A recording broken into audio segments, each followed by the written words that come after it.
everyone, my name is Mitz, and here we are back with Higurashi When They Cry. We're now going to chapter 11, and we already know how this is all gonna go. Something bad is definitely gonna happen by the end of the day. Someone's going missing. I'm predicting it's Shion, even though the narrative is trying to implicate either Reina or also Mion to go missing. Literally just everyone else in Keiichi's friend group, which is literally just making him self-isolate even more, like paralleling chapter 1 all over again. But with just trying to think of like loose ends the narrative like this chapter needs to tie up, I feel like the only way to like make this go forward is if something bad happens to Shion, or like something threatens Shion in an even more different way now, since she was the focus, and Mion is particularly becoming more and more threatening and just scary acting, like especially with how Rika mentioned it. And yeah, especially since it seems that Reina basically already knows what Keiichi's like beating himself up about. Like, just wondering exactly what's gonna bad happen to Shion if it's not gonna be a spiritual way thing or just demon away thing. I saw a ceiling I was familiar with. Oh yes, I'm pretty sure you'd be very worried if it wasn't anything. It was anything but your room. You woke up in your parents' room.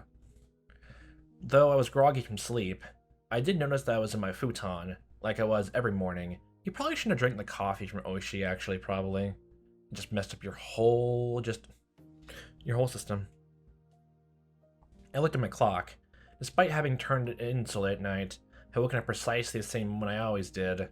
Well, your brain's routine always kicks in like that.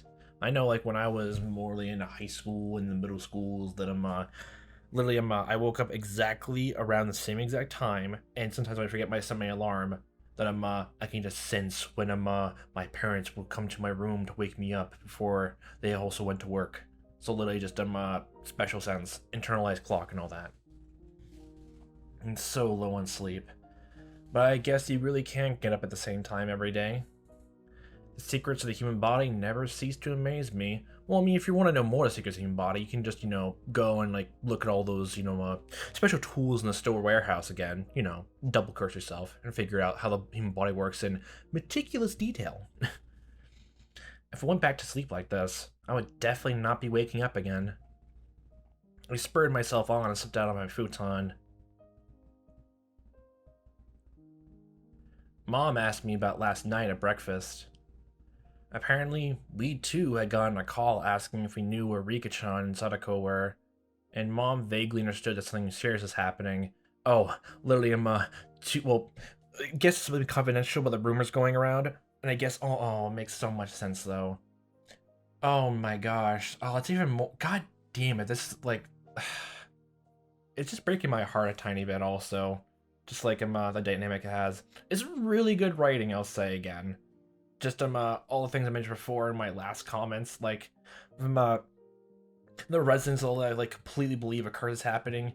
Like, even if you're not superstitious, especially since it keeps happening like a pattern almost every single year, you basically have no choice except that something weird is going on. Even if it's like all complete coincidence, even if it goes on for decades or centuries, but now it's becoming more serious. Especially since Keiichi's mom and dad probably just like, if they like only learned about, I guess, the curse like through just talking to people and like learning about a tiny bit, just as a up-to-date, just warn you about this type of deal, they probably wouldn't exactly believe it until all this happened. It probably sinks in now. Oh my god, actually. Oh god. So then you were out late last night with all your friends looking for them? Until about 3, I think. Oh, you fell asleep around the same time I do usually. Yeah. Did you find them? Rika-chan, Sadako-chan, I mean. Crunch. I rarely bend to my toast. And it really didn't have any taste. Put butter on it. Just then we heard the chime go ding-dong. My first thought was Reina, but like, oh god, that's also the whole thing of like how dependable like she was in the last chapter. Like, she also wants to double check on Keiichi the whole thing of last night. Oh. I looked up the clock and saw that it was about 5 minutes past my regular meeting time with Reina. Oh, never mind, okay. It was her at the door. Okay, then. Good morning. Did you get any sleep? Did you? I think I slept for a few hours. You could probably count them on a chicken's toes, though. Like, doesn't like 4 on each foot? You don't even really need that for... Just use your fucking hands. Reina seemed pretty sleep deprived as well. There's something missing from her usual spirit. Are you going to school? Yeah. I think we better that way. Oh. Like, especially something bad happened or traumatic. Come on, just keep a routine going on. Even if it's such a rapid break, act like nothing's wrong, or at least try to act like things are normal. Oh god. She said, smiling, albeit stiffly. I'm just wondering now exactly what caused a sudden paradigm shift from the first chapter into this one, of like how everyone acts. Mion is definitely less threatening, at the very least, but like, it feels almost it should be more threatening almost, because the first chapter was really just Keiichi learned all about the Oishiro-sama's curse on, Oishi, and that was just completely enough to get everyone except for Rika and Sadako on his shit. They just threatened and just completely just start bashing down at him. Rina's probably worrying her heart out about those two as well. Even so, she wanted to go to school. Maybe stay home today. I think you'd just be worrying nonstop and sleeping. I don't want that. So let's go to school together. Alright. Wait just a moment, please. I'll get ready. I was just a little bit happy about Reina mustering that much consideration for me. We went to the place where we usually meet up with Mion, but she was nowhere to be found. If she stayed up even longer searching, I wouldn't blame her for being even more late than last time. We were a little bit late today, so we thought she'd be waiting for us. I guess Mi-chan couldn't wake up today, huh? Or she's at school, or she didn't sleep at all. Oh, that's right. For her, it wasn't just yesterday. She was up all night looking for the mayor the night before last, too. We waited for a bit. Time passed until we got to the point where it was okay for us to go on alone, and we exchanged glances. What do we do? Wait a little longer? At that point, my brain, which had finally been woken up in the morning air, recalled the ominous words Oji-san left me last night. Don't go more paranoid, please, right now. The leaders of the 3 families were disappearing one after the other. And next, it might be the Sonozaki's leader. Could Mion have... No, that couldn't be. Let's go. Let her sleep for today. Rena gave me a pat in the back. Mion, she's still here, right? Oh god, don't push your paranoia onto everyone else, please. Did you say something? Oh, nothing. Just talking to myself. Let's get moving. The two of us head to the school by ourselves. On the way, we saw a bunch of our classmates accompanied by their parents. It even looked like some of them were being taken to school by a car. Surprisingly, the principal was also standing watch at the school gate. Oh boy. I've never seen that before. Everyone's on edge. Morning? Good morning. The principal was bowing to her classmates' guardians. The wooden sword leaning next to him was a little ominous. Okay. Maebara-kun, good morning. Ryugu-kun, good morning. Good morning. Your teacher has something special to say, so head straight to the classroom. Alright? Reina and I said nothing. The madness that only existed at night had finally crawled out into the sunlight. That's what it felt like. Okay, teacher, what do you have to say to us? Good morning, everyone. The hushed conversation that had been spreading for a while now all disappeared like an illusion the moment our teacher walked in the door. Silence dominated the classroom. The principal came in with our teacher as well. This is clearly not a normal morning. They're going to do a whole address to everyone, every single class, then. First, the principal has something important to tell everyone. Go ahead, Mr. Principal. Mr. Principal. Hi, Principal-san. The principal cleared his throat and approached the dais. I'm sure some of you already know this. The classroom is dead silent. Everyone was staring at Rika-chan and Sadako's empty seats. The principal briefly and simply declared that Rika-chan and Sadako had gone missing. There wasn't a single person in the classroom he didn't already know. There seemed to be, many, who couldn't accept it as the truth. Are we gonna see those two kids now? Having confronted them by now by the principal's words, there were sobs through the classroom. They heard a kid crying. They said they spread throughout the whole room. The big-hearted principal wasn't able to keep his cool either. Okay, everyone, pay attention. From today on, your parents or guardians will be taking you to school. Oh, okay, about Reina, we didn't go, at least we went together. Those of you whose parents can't do so, you'll be coming here in groups. Okay, yeah, okay, never mind then. I made a handout, so read it carefully, and be sure to show it to your parents. Understand? The teacher's voice is a little abrasive. I don't blame her. Not even she can conceal the strain she felt from this unprecedented, abnormal situation. They should have just canceled school today. However, Reina told me that the school was also like a nursery for the students whose parents both worked, so some of them wouldn't want school to be canceled. Makes sense, I guess. Well then, let's begin the lesson. Class president? Oh, she's absent, I see. Then whoever's on day duty, let me hear it. All rise. That feeling of wanting to maintain everyday atmosphere, if only in school, precisely because our lives have been messed up, was something that I agreed with at this point.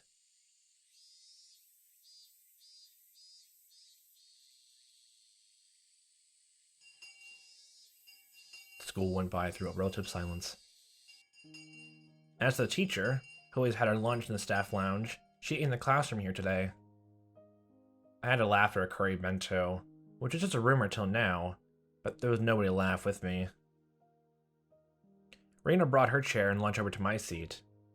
Today, it was only the two of us. Man, it almost feels like it's the exact opposite now of the first chapter. Where, nothing bad's gonna happen to Mion and Reina, but, it happened to Rika and Sadako now. God. The fact that we didn't need to drag any other deaths over was sad. I guess we're not going to see those two kids we see in the beginning. I swear to God, they do more sex jokes this time, I swear. I'm sleepy. Yeah. I don't feel like sleeping anymore, though. I'm jealous of the people that could sleep at a time like this. They got nerves of steel. You're right. I was sleepy this morning, but my drowsiness had dissipated after coming to school and constantly feeling that incredible tension. Reina's bento box didn't have its usual luster. Not the pickles. That was to be expected. Reina was up for a long time last night, too. She wouldn't have time to make her lunch beforehand, so it's not like she would have gotten up early this morning. Grab anything you want. Go ahead. You can admit that my bento is better today. Okay, then I'll have some. Wow, a chikuwa roll with Perla and cheese? Perla and cheese? Oh, that's interesting. Reina, yours might have ready-made food in it, but it's pretty good too. I realized the two of us were desperately trying to brighten the afternoon mood to its usual level as much as we could. Yeah, especially with Reina and, Sadako having that back and forth of the day before, and... God. There goes that. I looked around the classroom. It seemed like we were the only ones trying to do so, surrounded as we were by gloominess. Just the two of us sharing our lunches like this. It's sort of, well, it's like something. Yeah. Her laughter grew quieter. I was the first to mess up. Sorry. I'm sorry. No, it's okay. It's not your fault. Our chopsticks both stopped moving. God damn it. We couldn't keep it up anymore. Rika-chan, Sadako. I wonder where they went. Those words might have sounded too miserable. Everyone was thinking it, using roundabout ways to address the topic. I came right out and said it then. I heard Reina catch her breath. Yesterday, while you were gone, I heard a bunch of things, so I'll tell you what I know, okay? Sorry again about last night. Go ahead. At least like people are actually trying to talk now, probably because like the thing is, it's way too much more serious now. People feel the need to actually speak about it. They can't really keep it up. Like, if there's something else going on, hit too close to home for like Reina and Mion to go attack Keiichi. Like, were they actually kind of possessed? But At that time, since they had arrived for support, Reina was helping the Lady Society cook the miso soup we'd had. They reported all the information the villagers had gathered, but Reina said she overheard it. They didn't know anything important, though, did they? Rika-chan and Sadako went home after school, and then apparently went somewhere on their bikes. But other than that, Mion had told me yesterday. We had no clues. Yeah. The police also said that they probably went out on their bikes to go play somewhere as soon as they got home. If they were going out to play somewhere on their bikes right after getting home, then they might have gone to town. So I guess they concluded they disappeared while in Okinomiya. The police are saying how they were going to expand their search to Okinomiya in the morning. In town. It makes sense why we couldn't find them, even though we searched all of Hinamizawa then. Still, something didn't fit. I had no basis for thinking that. Just a gut feeling. I revealed something to Rika-chan that was likely very important to her that day. Then Rika-chan told me to leave it to her. And then... what did she say? Alright, if she didn't work hard, something bad might happen to the dog, too, I think. So... All the talk of dogs and cats, it's raining cats and dogs. I still didn't have the faintest idea what she really meant. It might have been Rika-chan's way of saying this as a race against time. Damn it. I'd selfishly pushed my anxiety into Rika-chan and tried to run away. When I thought about it, I shouldn't have run back then. Okay, nip this in the bud. Stop it. I'll get pliers. Snip this rose like from the stem. Don't stop. I should have asked her more for the dogs and cats. Don't want to think back on it. I really screwed up. Anyway, I don't think Rika-chan was in a situation where she would just go off to play somewhere. I swear, if anyone just tries to blame you for all this, which clearly wasn't your fault, literally, both you were talking to someone on the phone, you're with other people whenever people went missing, or just you're with people when Tomotaki and Takano died. You were with people. You have God. It's not your fault. Anyway, I don't think Rika-chan was in a situation where she would just go off to play somewhere. Of course, I didn't have any evidence or conviction to base that on. But just a hunch. No. I don't think that she'd go into town. Do you think so too, Keiichi-kun?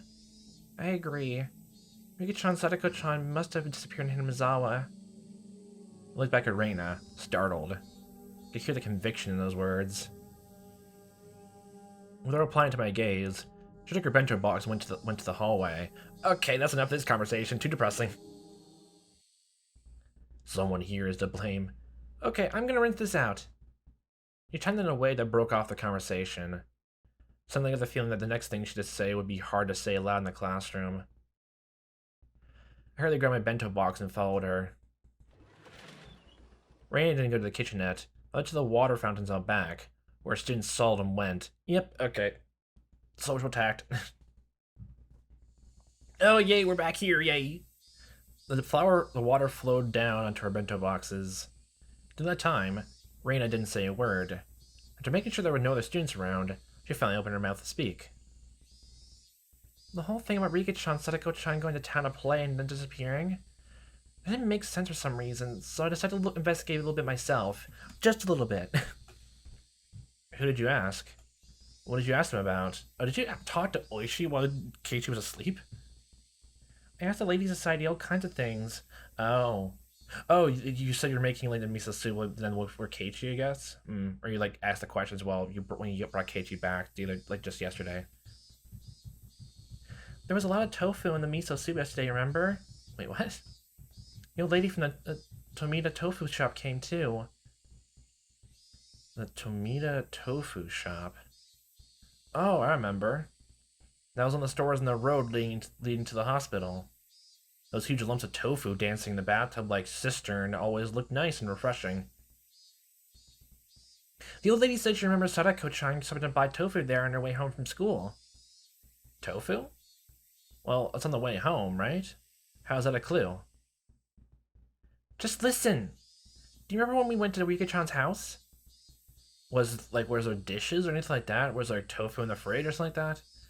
Rena stood away from the sinks and spread her arms wide to recreate the space of Rika-chan's room. There was a pot in her gas cooker, and there was miso soup in it. Oh.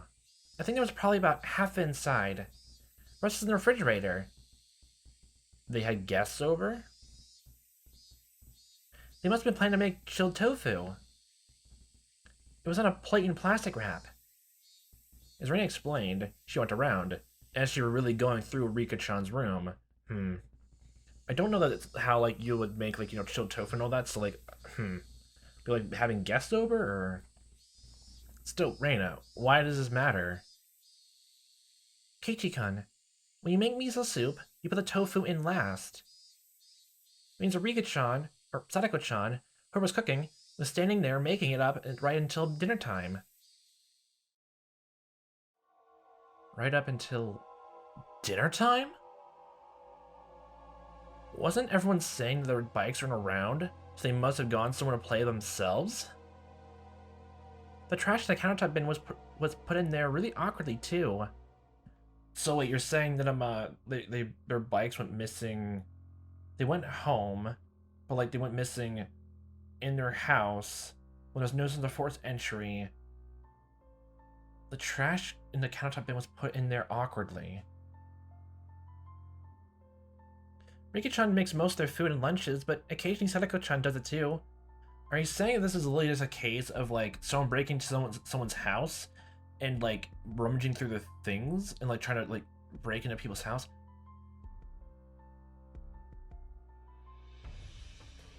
I'm trying to remember. Was there an opportunity? Was there like the needle in the trash can in the first chapter went missing? Even Keiichi tried to look for it and couldn't find it. As it was put in awkwardly, they really wanted to like find something in the trash? But why? Like, was tofu found at all? So Sadako-chan was cooking that night. So that means that Sadako at least didn't go somewhere to play. She was preparing dinner? Yeah. Then I took a look at the rice cooker and there was rice or two still in there. So she made dinner for the both of them, but neither of them ate it. They went missing before dinner time at the very least, then. Is that it? Reina nodded. No one saw them bike, but they were still home together making dinner. So next to looked in the fridge, there was some chilled tofu made from the other half that they bought. That's not all either. There were a whole bunch of plates with side dishes for dinner, and all of them were in plastic wrap. Usually plastic wrap things so that you can have leftovers the next day. My mom does all the time too, using them in breakfast or lunch. That's right. Use plastic wrap to save leftovers later. The fact that they were in the fridge means they didn't plan on eating them that night, at least. Is that what it means? Keiichi-kun, think a little harder. Her dinner was totally untouched and wrapped up. What do you think that means? They either went missing before they finished dinner? Well, that means they didn't need to eat dinner anymore. So they would have gone out to eat or ordered takeout. They left it in the gas cooker, though. Must have been really sudden, too. If they decided to do that beforehand, they wouldn't have made anything, but it was dinner for the two of them.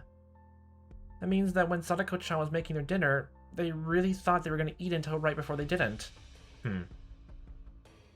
So then, the theory about the two of them going into play and then disappearing is wrong. Yep. They disappeared after making dinner, and right before they ate it. Probably around 7 o'clock. 7. But why the whole weird thing of, like, the trash was weird? Where would they have gone at a time like that by themselves without eating? That's obviously where this is leading. Keiichi-kun, do you remember? On their fold-out table, there were things like soy sauce and a chopstick holder. There might have been something like that. I didn't remember. My gosh, be more perceptive, you. The container for the soy sauce, it was empty. There wasn't even a drop left. Chilled tofu wouldn't taste good without it. Are you saying they literally just went to get groceries and they went missing then? She looked under their sink for the largest bottle of soy sauce they have. How do you know exactly where they have soy sauce? You sure know a lot about where they keep stuff. I've been to Rika-chan's house and cooked for them before. Raina cleared her throat. Her face turned to a serious expression. Suspicious. When I opened the cabinet, the big bottle of soy sauce wasn't there at all. Okay, so that's what we're going for. Then I went to get groceries for soy sauce. It wasn't there. What does that mean? Oh, is this literally like coinciding with literally just the? Well, no, never mind. Like maybe like one of the because the whole mayor thing and all that, like people getting upset and all that, like it's their minds. Like in chapter 1 where they plan to get groceries on one of those days that they push it back until they just realize they actually had to get groceries. Is that what you're saying? Everything I'm gonna say from here on is just Raina's idea, speculation, deduction. So please listen until the end without saying anything. What was that? Okay. Last night, Sadako was making dinner like normal. Rika-chan usually watched TV until the food was ready, so she was probably lying down watching a variety show or something. Sadako put the tofu in the miso soup, and right when dinner was supposed to be ready, she noticed that they were out of soy sauce. So Rika-chan had nothing to do, brought the big bottle of soy sauce to a neighbor's house to borrow theirs. I don't really know my neighbors that well. Would people be willing to just give her soy sauce? Elders. Yeah, it's not all uncommon, Hinamizawa. Where's the closest neighbor's house then? So Rika-chan rode her bike out to get soy sauce. No matter how long Sadako-chan waited though, Rika-chan didn't come back. So then Sadako-chan called up the house where Rika-chan was going. So then, wait, did you ask the neighbor they went to? Would Rika happen to be imposing on you? It's not that. And the other person must reply with something like this. We have plenty of food here, so you should come too, Sadako-chan. Rika-chan has already eaten. Already eaten? I think so they called her out there. What? Sadako called Rika a few times in private and wrapped up the dinner she had made for them. She put it in the fridge so she can use it for breakfast and lunch the next day. Then Sadako got on her bike too, and headed for the house where Rika-chan was. Okay, well, what's the closest house to go for, or who are they closest to? Okay, but this is already pretty strange. You don't normally make so much food that you can give it to people who suddenly ride to your house. You don't normally make so much food that you can give to people who suddenly ride to your house. A veteran housewife would never normally make so much food that she could feed 2 extra people. I'm getting confused with what your deduction is here. Are you saying, like, are you going along with there's too much food that Sadako made that she decided to like make some more then walk over? Doesn't make much sense because of how you phrased it before. Just making dinner and then for 2, and then this quote unquote phone call you're saying for the next neighbor of having guests over. I'll make some more. Wait, Rika is not here anymore. I'll just package all this up and go look for her. It's a bit weird. Could have just been a coincidence that they made too much. It's still unthinkable. Raina flatly denied me. Since Rika-chan knew that Sadako-chan had worked really hard to make dinner for them, didn't she? No matter what kind of food she was offered, she wouldn't let Sadako-chan's dinner go to waste. This was only circumstantial evidence in Raina's guesswork. If that whole thing was your guesswork, where did you suddenly get the phone call thing from them? Rika just ate here without, literally just one of those, people who made the miso soup together last night, like without telling you that. But then that would just mean that they're the most suspicious, and why would they actually why would they say, oh, I was the last person to see Rika and all that when the police questioned everyone, and no one else mentioned that? That's just weird. Even so, it was all extremely convincing. maybe it's just I don't get it, but it's not convincing to me right now. It's only a ray of hope that we had to topple the situation bereft of clues. Then Reina, where did Rika-chan go? To get soy sauce! Oh my gosh, follow the trail of soy sauce, we'll find her. That was the heart of it. Oh my gosh, where's the closest place that has soy sauce? Who is their neighbor? It would have to be somewhere she'd be comfortable with asking for soy sauce. And somewhere Sadako wouldn't think it's suspicious that she'd be invited to for dinner. So who was it? Would it be someone close? Reina slowly shook her head. That's all for Reina's guesses. Nope, you're holding something back.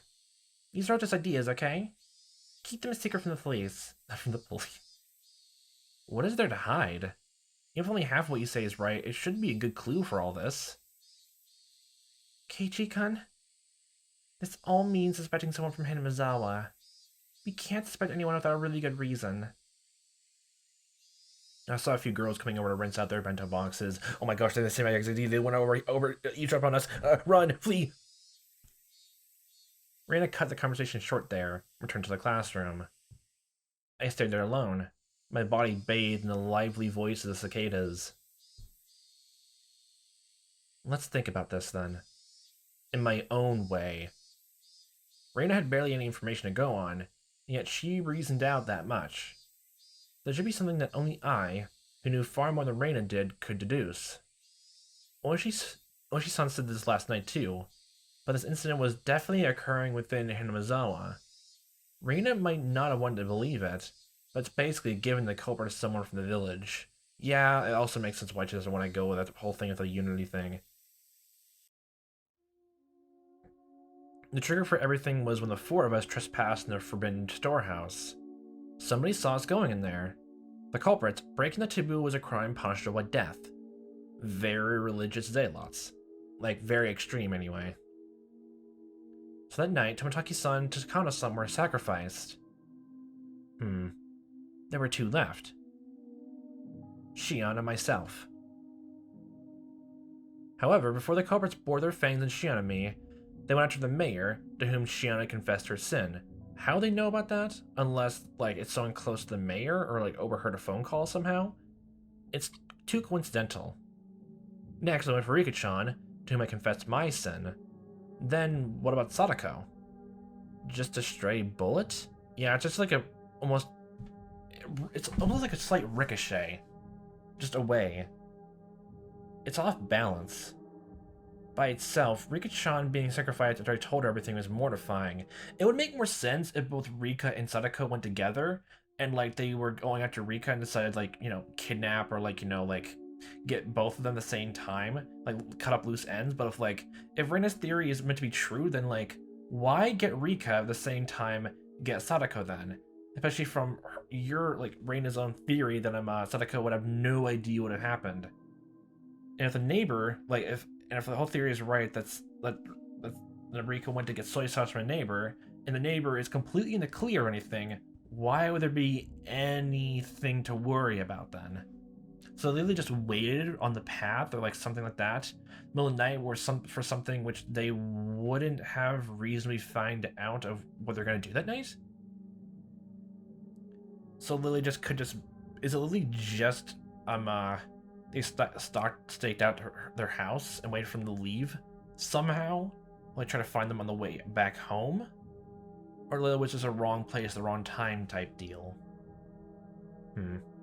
But Sadako, who sacrificed for no reason, wasn't that all the more regrettable? Everything was my fault. Don't stop. I'm out of tears. Who'd be the next to disappear? Would it be Shion and me next time? Why? Why weren't the culprits going for Shion and me right away, though? If they didn't have power to raise the mayor and Rika-chan, then why not just get rid of Shion and me? If they went for us, well, I wouldn't like it, but I could still tolerate it. I could tolerate my own death, but, like, What I couldn't forget was them getting rid of those we confessed to. Now that I think of it, yesterday Shion said something alarming.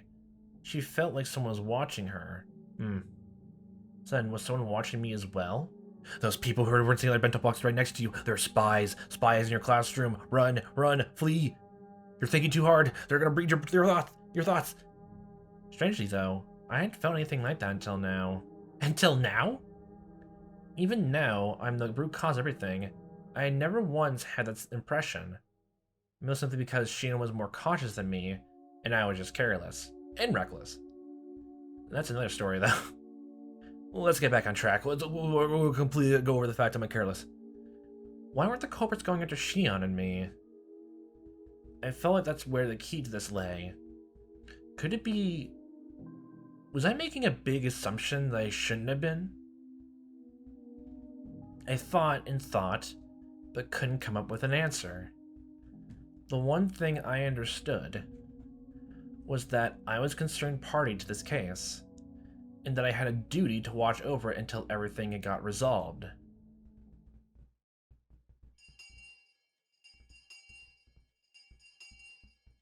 I heard the ring of the bell declaring the end of lunch break. Would somebody else disappear tonight? If nobody else did, then I wanted them to get rid of me tonight for sure. Oh my god, this is just... Oh my god, you're going to suicide ideation. Oh god. And then put an end to all this. Shion's hysterical voice in the phone last night came back to mind. They plan to murder those close to us first, make us as miserable as possible, and only then would they kill us. Maebara-kun, lunch break is over. I'm trying to sulk here. Leave me alone. Head back to the classroom. The principal's urging, I return to the classroom, which is quiet as the streets at night. Hey, into class. There were a lot of parents picking up their children to school. Yeah, it was just like a kindergarten. The students whose parents didn't come went home as a group. We left school with everyone else, following the assigned route. Even while leaving, nobody said anything funny. They all looked like exhausted mountaineers silently marching through the mountains. Okay, so literally those two kids who were just like jokesters or like had a crush on those two are literally not gonna be brought up ever again. It felt like this would be a perfect time to like actually like have some like small line of dialogue or like try to like talk to Keiichi about all this. It feels perfect, like to have something like that. Just don't bring up those jokes again. As we went, one left, then another. In the end, it was just Reina and me. I was supposed to escort Reina all the way to her house, but she declined. Will you be alright? It's not safe to go alone. It'll be just as dangerous for you to go home by yourself after bringing me back, Keiichi-kun. It's still light out anyway. I'll be fine. I see. Then, be careful, okay? Yeah. Huh? Wait, isn't that a policeman? Reina pointed towards my house. God damn it! There's a car stopped in front of it. Hi. Where's my fucking bike? Where's my fucking bike, you? Are you gonna buy a new one or are you gonna impound it? From out of the car came Oshi-san. He must have been waiting for my return to ambush me. You want more coffee? He started walking over wearing that annoying ring. My god. Reina, you should go. If you get involved with him, you'll be here for hours. But what did the police want with you? With you? They blame me for our friend's disappearance. Don't worry about it. See you later, bye. Reina's a good person. Even when I made a fuss for Rika-chan's appearance, she never asked me why I did. She knows. She's now gonna go murder us. No, the police think you did it. Oh my gosh, no. She could have been suspecting me ever since then, and that would have been okay. Even so, she still hadn't asked me anything. She didn't try and pressure me into revealing the truth. I'm not the culprit. I know that. That said, I can't say that I'm totally uninvolved with this incident. She simply listened, smiling like she always did. Even though I insinuated I was related to the incident, she didn't look at me as though she were looking at something dirty. I'll tell you next time, if there will even be a next time. Okay. I'm looking forward to it. Get going then. You know, this also could just like almost the perfect setup for like Reina going missing, and Oishi was here to see both, Keiichi and Reina needed a part, really giving him a perfect alibi too. Oh my god. Reina gave me a slight bow and trotted away, leaving me alone with Oishi-san, who walked over.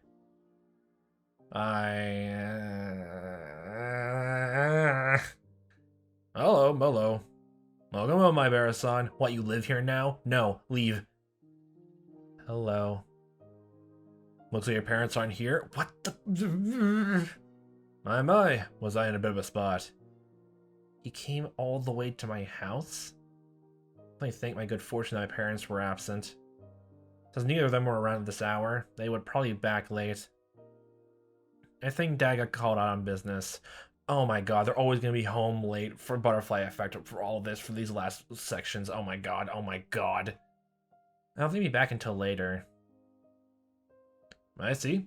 Well, that's convenient, I suppose. Convenient, you say? Ah, let me just take an angry sip now. Ah, annoying. We can do this without giving your parents any strange ideas. Strange ideas? What? He pushed my back, prompting me to walk. Okay, have fun. I'm walking all throughout town now, and I'm people just seeing a policeman talking to a little kid.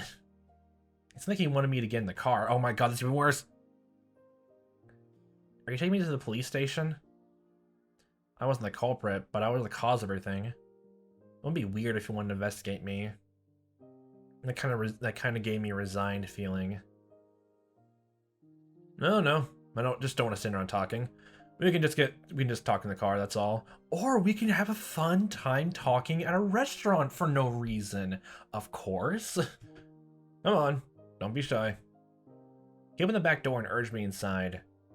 If I got in, I wouldn't have a very easy time getting out. If I said no, however, this man might really handcuff me and take me away. Yeah, what was that? Obviously it's a completely different situation, but I've heard, old, stories of, police officers, actually, either you follow along with me, or, if you say no, I'll consider obstruction of justice and arrest you and have you put on a criminal record anyway. It's either come with me or make it worse. I couldn't refuse. I can only accept in good grace. Yay. Yay, car. The inside of the car had been cooled too much with the air conditioner. There's a rusty smell coming from the filter, which must have been cleaned only rarely. Oh, is it too cold? Freezing back here. I'm icicles now. I'll turn the car off. Okay, we're just sitting in here. Why God, please help me, Higurashi, please. You turn off the engine and suddenly became quiet. The voice of the Higurashi, with all their cool loneliness, snuck inside. Their cool loneliness, that's a way to put it. Quack, quack, quack, quack, quack, quack. It sounded to me like a chorus of voices, lamenting my exorbitant punishment for having harbored such foolish curiosity. For a few moments, while listening to these voices, I myself lamented the days that had been twisted and distorted since that night. Oishi-san, as I waited for me to voluntarily begin talking, lit a cigarette and listened to Higurashi, having a fun time listening to those insects. The sounds became deafening, and I was the one who folded first. How is the investigation going? Investigation? Of what? Of how this car is going to break down if you don't let me out of here sooner or later. There's been so many. Which do you mean? My God. All of them. Well, alright then. Okay, cut the bullshit. Let's get down to brass tacks. They're officially secret investigations. We're under a media blackout, but I'll let you in on them, okay? Then, shall we start from the first incident? The freak deaths of Tomotaki-san and Takano-san the night of Wanton Nagashi. On this one, embarrassingly enough, we haven't made any progress at all. First of all, Tomotaki-san. There were indications in his body that he was assaulted by a group of people, though we had no explanation for him clawing out his own throat and dying. Okay, so it's literally just the exact same, conditions that happened the first time. Does that mean either, Takano, is also dead? And, they purposely made a show of, burning her in a oil drum, to attract attention? Or, she's really just dead and, left around in, the forest? Or she's just gone. Literally, just the only thing. She's just a Schrodinger's woman here. We suspect an overdose from a stimulant or something, but we didn't detect anything. Still, it's strange news you brought up again, because literally they're implying that, so on some level, like, no, just because the existence of the serum, like, Mion and, like, Reina talked about, like, whether they're being possessed or, like, they're brainwashed or anything like that, like, the existence of the serum basically just means that it has to be explained some point. On some level, it literally just is people. Even if they're brainwashed or anything like that, or, like, literally just the curse, like, getting to them. The curse is real. It's still people. It's literally just a matter of fact of whether the curse is involved or not, or just complete superstition. What about Takano-san? The same. We're in the dark.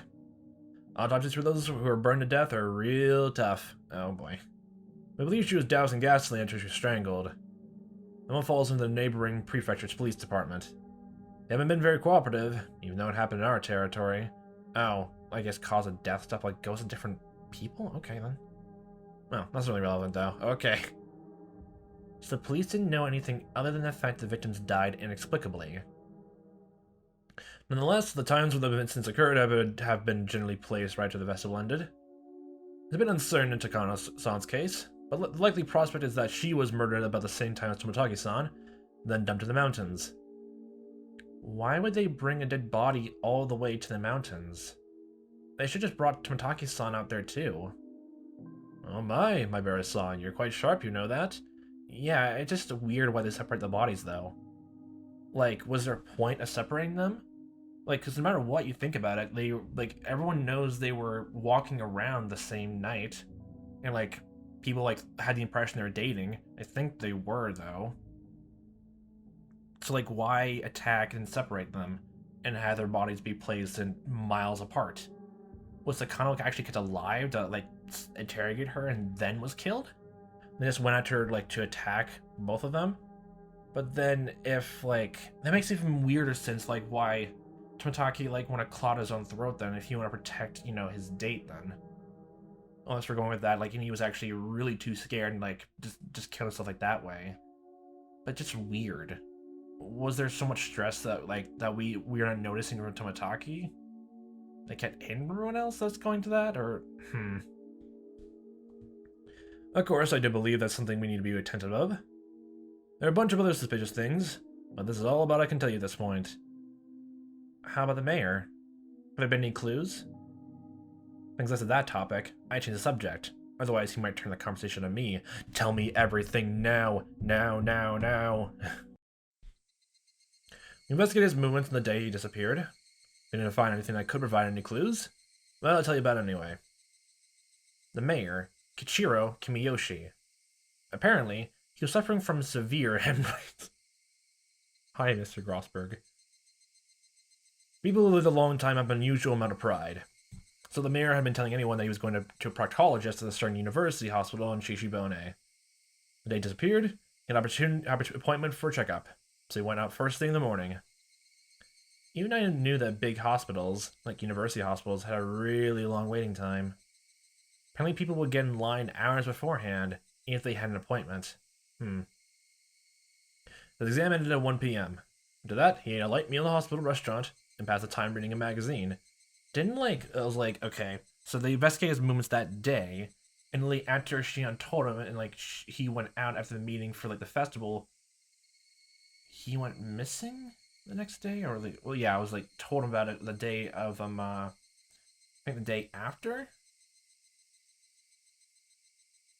Yeah, they went missing that night. Okay. We know this because of a receipt we found in his wallet at his house. So he went there, came back home. Yeah, makes sense. There's nothing suspicious at all about that. That day, he planned to go to a meeting in the assembly hall in the evening. He was supposed to return home with plenty of time to spare, but while he was on the train coming back, there was an accident. Accident? Missing delayed him a bit, and he only got back to his house right before the meeting was scheduled to start. The family witnessed a very hectic mayor leaving to go to the assembly hall at the shrine. What was the meeting about? He disappeared on his way back home, right? The three families and the essential members of the town assembly were at the meeting. The three families. We think they're discussing a deal with the serial freak death incidents that happened again this year. So then, on his way home, the old man, who had treated Shion like his own daughter. He was a dependable person who would encourage Shion whenever she felt pressured by anxiety, and yet... Shion's painful voice struck me right in the heart again. Hmm? Huh? What's the matter? Are you trying to suspect Shion now? I was thinking back about how strange my own voice sounded. What was it that just surprised me? Wait. Are you saying that she literally had no time to tell? She had no time to tell to the mayor about all this? I squeezed my head in my hands to try and back it up. I only realized for a split second. Remember, Keiichi Maebara, you just realized something. Something important. The night of Watanagashi. That was when everything started. That night, Takana's-san, Tomitaki-san died. The next morning, word of the incident had spread throughout Hinamizawa. They planned to talk about it during the evening meeting. The mayor, however, had an appointment at the hospital, and as planned, he went there without telling his family. He was then there for hours at a time, didn't tell anyone about it, ate at the restaurant, spent time there reading through things, got through an accident at the hospital, on the way back, and was late to the meeting. Then, literally on his way back home from that, he went missing. So unless Shion literally told him, in between breaks in the meeting before he left home, she would have had no time. He got a checkup at the hospital, ate something, and then there was an unexpected delay in his train ride back. When he returned, the meeting was already about to start. The mayor changed clothes, got on his bicycle, and hurried to the assembly hall of the shrine as fast as he could. From when he heard of the incident the night of Watanagashi until when he showed up at the assembly hall, everything he was doing that day was done in secret. To that time, nobody found out that he went to the hospital alone, he ate alone, he got on the train alone. That all meant he had absolutely no contact with anyone else. You couldn't have even called him on the phone. Okay, but what does that mean, Keiichi Maebara? Why does that matter, Keiichi Maebara?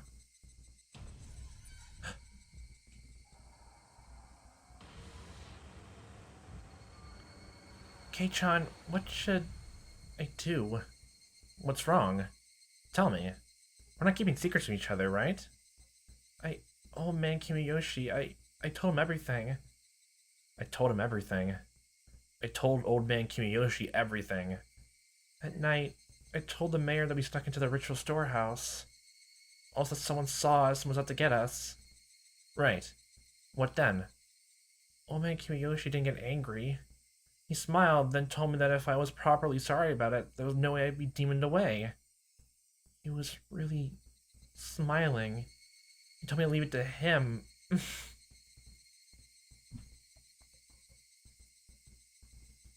Sweat burst out of my body like bullets.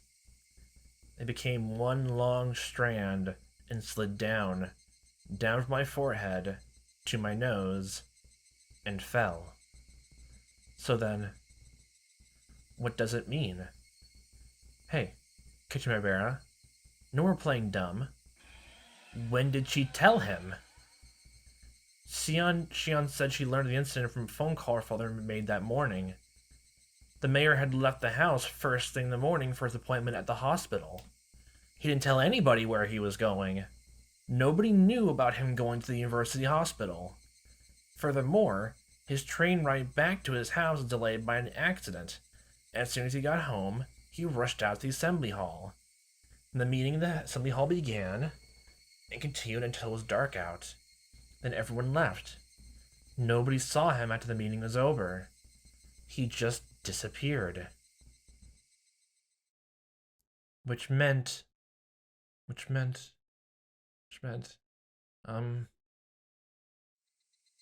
Maebara-san? Either Shion lied, or literally just the very second, Shion actually met him all on the road, and talked to him and told everything about it, then departed, then he went missing, or she's involved with it. That's literally all it means. There's nothing more to it. Maebara-san? Are you alright? If you're too hot, I can turn on the air conditioner, yes, please. Another part of me was messing with my thoughts, demanding that I didn't think any further than that. No, just honestly, just think about it more. You can't really have belief without doubt. I do feel my stomach doing bends. My head was pounding violently, and the fluids packed inside it, all blended together until nothing made sense. Oh, okay. Okay, so it makes sense that anyone who's gonna be unfocused for the chapters, unless they're gonna do a switcheroo, is going to be someone who's bad. Since Reina wasn't a point of focus this chapter, that means nothing. She's not gonna do anything suspicious or bad. And if the whole curse thing is the one in play here, they are actually kind of infesting them, do some bad things. Or people some people in the town ask these certain people to do something bad and do these certain things, and they follow along with it. The whole theme of unity for the town and everything like that. And especially if how they talk to each character is very convincing, then they go along with it with a question. Even though it was someone very close to them, right? That's how it was for if it was a small town village, and with everything that happened with the dam construction project, some people died and went missing because they supported the dam construction project. And that was enough for people to actually hate them, even if they were close. It's really a whole thing of oh, I don't agree with your thoughts and opinions, your politics, so I don't want to talk to you anymore, but taken to an extreme. My head was pounding violently, the fluids packed inside it, all blended together until nothing made sense. It was just about to settle. It had been smashed and melted in the blink of an eye, no longer able to retain its shape. Maebara-san? Are you in there? Knock, knock. Hello? Don't touch me.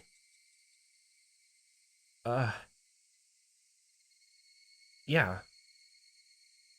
Oishi-san lit another cigarette. It was another cigarette, but placed in the ashtray. Was it displaying the passage of time? Had my thoughts been frozen over for that long? I try to tell you everything I know. In return, feel free to tell me anything you want, Maebara-san. My mind had become a gigantic, oozing mess. My brain felt like it had been totally minced by the blades of a blender, and I couldn't think. You have two options here, honestly. Either you go along and state Reina's theory, or state your own. And if you trust Shion enough, or you believe what she's saying, or there's another, or there's some parts of her which she didn't mention to you, at the same time you kind of didn't bring anything up to, Shion until after she spoke her piece, then, you can honestly just say Reina's theory to get the heat off your back for right this moment. Or literally just say Shion, say Shion might have some involvement with it, or it's a point of interest, or just wait and try to talk to her over the phone overnight. But as just a reminder that the whole Sounds Like Your Family has is a crime syndicate, so it's a point of caution. My brain felt like it had been totally minced by the blades of a blender, and I couldn't think. No, don't climb up again. Look, we're nowhere near any seafood restaurant, okay? I'm not climbing up. I'm gluing my mouth shut. If there are any misunderstandings, I'd like to clear them up at first. I don't think you're the culprit here or anything. Oishi-san gave his best attempt at an adult smile. I know the four of you snuck into the ritual storehouse that night. Everyone in the village heard rumors about it the next day. That itself means we should take you in for trespassing, but that isn't the problem. It's what was inside. What was inside that made the people who snuck in there end up as sacrifices? There wasn't anything. As soon as I said it, I regretted confirming my presence there, but I knew it didn't matter anymore. Was there really nothing in there? I mean, everyone who went in is being sacrificed one by one, This actually could be another good way of also trying to get to talk to Keiichi if both of them if he already sensed and actually playing off the fact that Mion and Shion do not want to talk to Oishi because of the police thing. That just means Keiichi's the only available top suspect or just point of people person of interest to talk to and learn about what's inside the storehouse, get some semblance of a permit, like a warrant, like get his testimonial, get a warrant, search it, and see if there's a motive in there. Which, honestly, that's honestly really cool. Nice, actually, really nice. Wow, love it. Even the mayor, Enrique-san, who switched the lock on the door, were sacrificed. What wasn't said that could have caused such terrible things to happen? I was far too tired of keeping quiet about this. Perhaps that was Oishi-san's goal all along, but again, that didn't matter anymore. There were just a lot of torture devices that were used a long time ago. I looked around them with everyone. Was that really all? That was really all.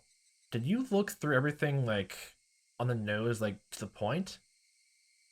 There was nothing terrible in there that would make you keep silent, like a pile of psychoactive drugs.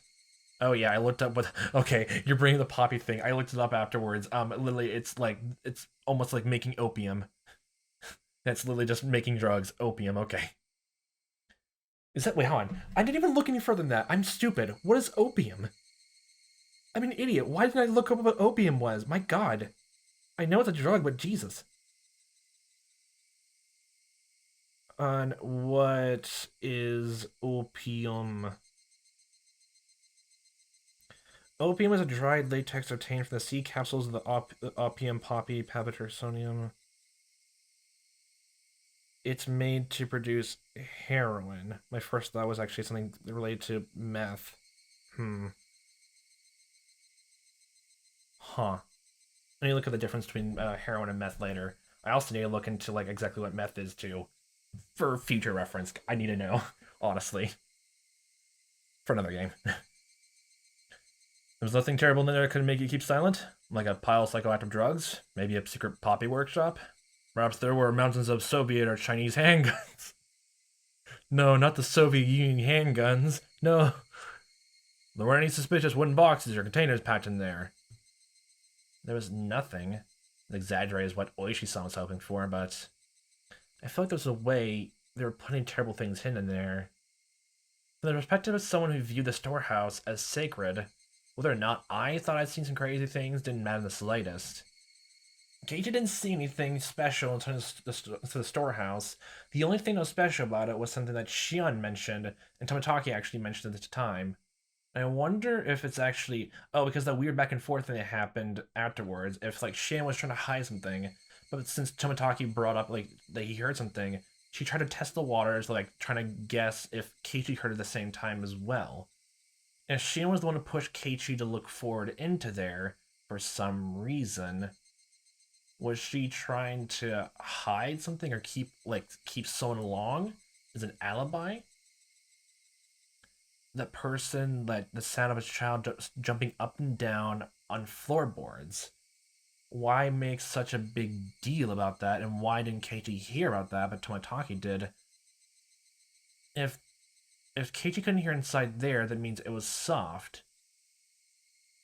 But if Shion has better hearing, like trying to give her benefit of the doubt.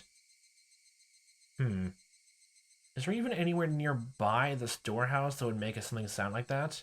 The closest thing I think of, unless there was someone was hiding in another room or something like that. We saw the ritual take place in the first chapter that Rika did.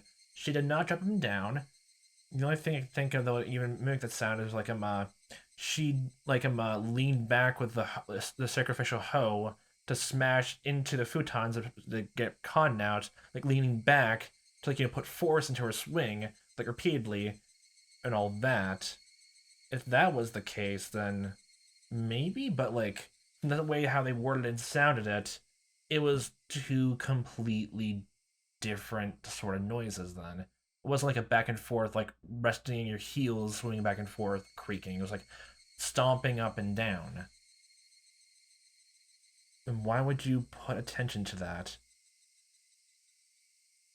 And if you were trying to hide something, why would you think it would be a good idea to like stomp, unless there was something you very desperately wanted to get out of somewhere, where it's like trying to smash something open or like trying to stomp down something to open it or something like that, enough to risk people hearing you. What was so important then? Hmm. The four of us broke the taboo. Punish us. That should have been what happened. We put in a request for a search warrant with thinking that there might have been some secrets in the storehouse. It's been the sabotage of the century. Instead of being an insult to the religious figures, and something about the right to free religion in the Constitution. Right to free religion. I'm trying to think, like, right to free religion.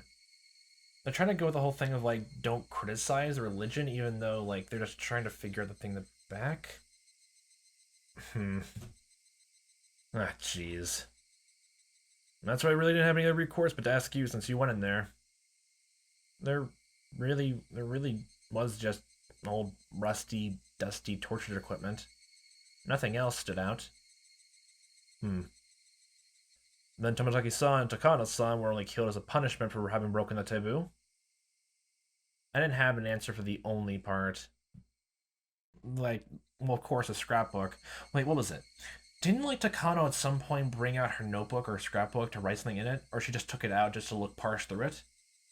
Did she write more details down to going through, like, the storehouse? I suppose I won't bother hiding anymore. You're the only one to escape harm so far. Wait. The only one?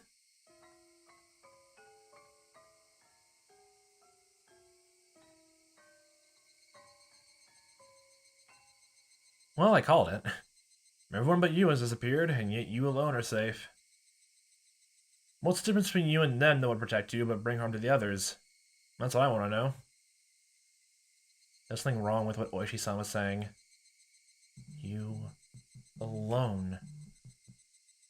You alone. What? Wait a second. What do you mean by you alone? I'm saying that you alone have been left alive, right? Out of the four people who tiptoed into the storehouse for ritual implements, I mean. The only one left alive? Wait, Shion was found dead?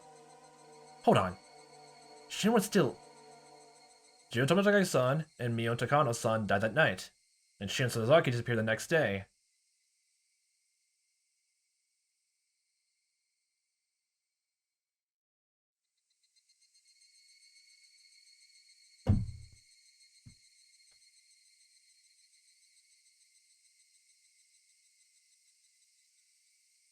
Whoever's their guardian at the Okinomiya, they went missing.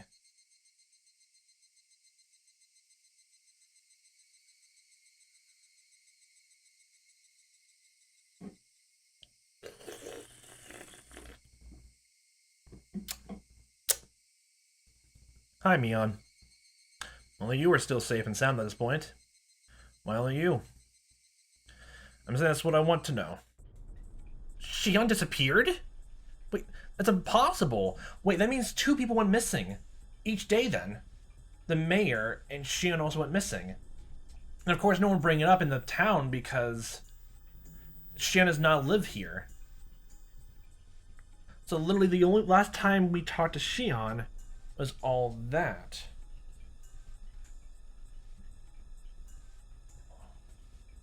I intentionally raised my voice, but I didn't care about that.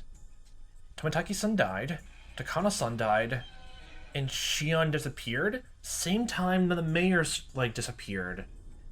Then Rika and Sadako went missing as well. This is all going back to Mion being literally, again, so goddamn threatening. When did she disappear? What is this guy talking about? Oh, well, now I thought you were long since aware of this. This is the first I've heard of it. She disappeared? When?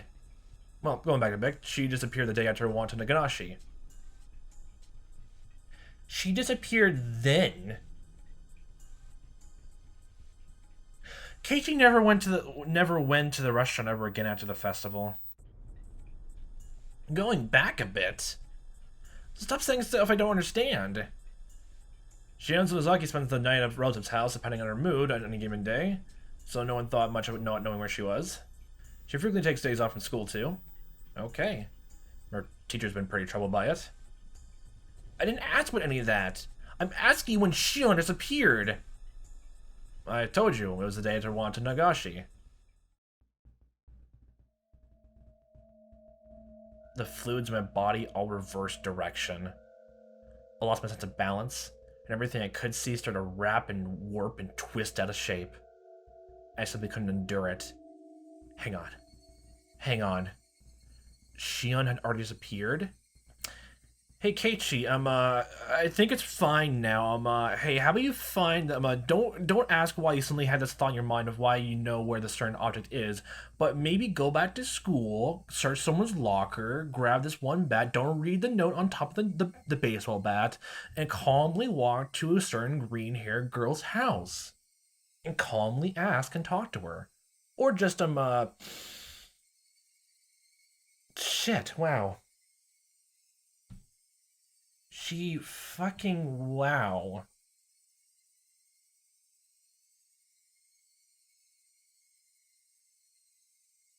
There's no way you would not have realized your own twin sister went missing. There is absolutely no way. After a few days, maybe the first day you made when you started making phone calls to talk to Keiichi, like just trying to like figure things out more or like something like that. Then the next day, you went in a whole thing about like trying to cover up it. They talk and sound almost exactly the same. They look nearly identical. All you need to do is tie your hair up. And literally, every time Keiichi met Mion or Shion in their own clothing and their hairstyles, that was literally just who they said they were. Whenever Shion appeared to talk to Keiichi before the festival happened, that was her. Whenever Mion talked to Keiichi, that was her. But then after the festival, it was always Mion talking.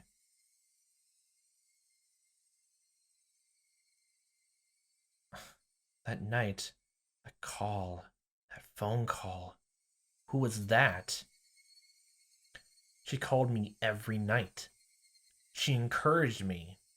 We vowed that we would do our best to live on and not be erased. Yes, that should have been a phone call with Shion. Should have been a phone call with Shion. It should have been a phone call with her. She took breaks from class like it was nothing, and her family wouldn't listen when the school told them, so they mostly don't bother calling anymore. So it ended up taking quite a while before I realized she disappeared. I felt stabbing pain like needles were being pushed into every pore in my body. Started my back, and spreading through the rest of me.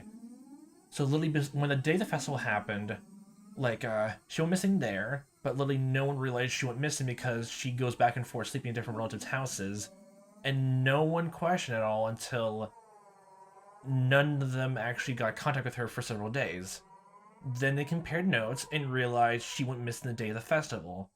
So even though another person went missing, a person died, then a second person also died.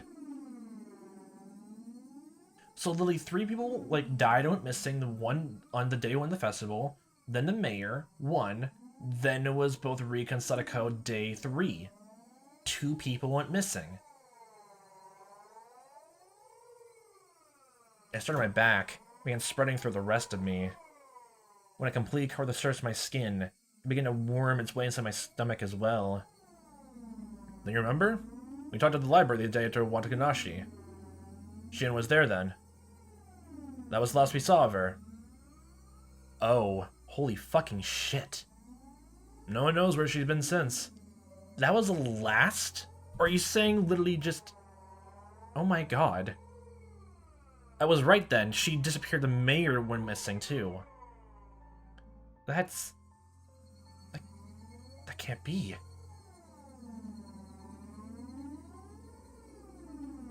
That day... I just remember something. When Keiichi came to, when, quote-unquote, Shion called again after that night, those phone calls that happened, it could also make, of course the time frame I had is a bit mixed up, because of this learning this whole thing. was wondering if one phone call was Shion, the other was Mion. I guess it could also make sense that when Keiichi was going to apologize about screaming at Shion for everything that happened, like, you invited me and told me to go into the storehouse that day. Then quote-unquote, Shion, like, wanted to rush the apology because she had no idea what they talked about that day. It would kind of make sense. I don't think that's the way we're going for, but, I just want to stay that thought out. The day Oishi-san had only caught me, and Shion bounded away, lying that she needed to go to work. Didn't she call me that night? Her job was at a restaurant called Angel Mort, right? She hasn't been there since that day. She's been completely absent ever since. The person at the restaurant couldn't get in touch with her. He was really worried. That can't be. It can't be. It's only circumstantial evidence, but if she led us to the library before she made it to work, it's appropriate to consider her having disappeared during that time. So it's literally just a case that somehow it's not a wrong place at the wrong time situation. People are literally tailing certain individuals and kidnapping them, or just yoinking them. It's not a wrong place at the wrong time situation. There's so much these coincidences. Right after Shion ran away without me. It seems you didn't know. The phone call mentioned that night that Shion basically said completely point blank, when Keiichi like asked like, why'd you like run away from me, like, and all that from the police station, like made a lie on the spot. But they didn't know. Maybe you had something earlier, this would have gone more quickly. Now you understand, right? You're the only one left. You're the only survivor of the forest slipped into the ritual storehouse. Couldn't be. It just couldn't be. If something else happens, it would happen to you. I need you to understand that, Maebara-san. Can't be. It can't be. It can't be. She already disappeared? It couldn't be. It couldn't be. I talked to her the day before yesterday. That's another thing. Why did Shion, like Mion, like basically agree to Keiichi's plan then to talk to the police then? Like, did she think, like, not bring it up? Like, did she mention by word, like, please don't bring a name into this, please? Did she mention that? If she did, she wanted to see what the police were looking at. If Keiichi actually talked with him. I talked to her the day before yesterday. I talked to her last night. She was gonna call me again today. That was Shion on the phone. Shion on the phone. It was from Shion. From Shion. Shion has long since disappeared. Next will be you. Then, who was on the phone those past nights? Who was on the phone those past nights? Who was phoned? Who was on the phone those past few nights? It can't be! Having fun. Oh my god. Holy shit.